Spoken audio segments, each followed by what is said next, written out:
मी आज सकाळी फिरायला गेले आणि असं एवढी छान कोथिंबीर आणि मेथीची भाजी आली होती. आता हिवाळा म्हणलं ना तर मस्त भाजीपाला भेटत असतो.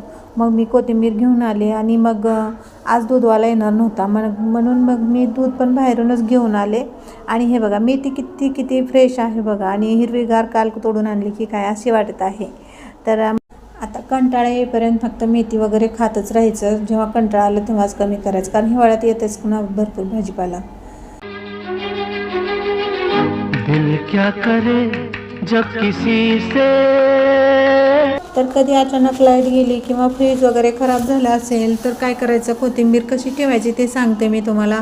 तर असं एक छोटासा ग्लास किंवा तांबे घ्यायचा. आता ही कोथिंबीर माझी खूप जास्त आहे म्हणून ग्लासमध्ये बसतच नव्हती, आणि म्हणून मी एक हे तांबे घेतला आणि त्याच्यामध्ये हे अशी कोथिंबीर ठेवून दिली.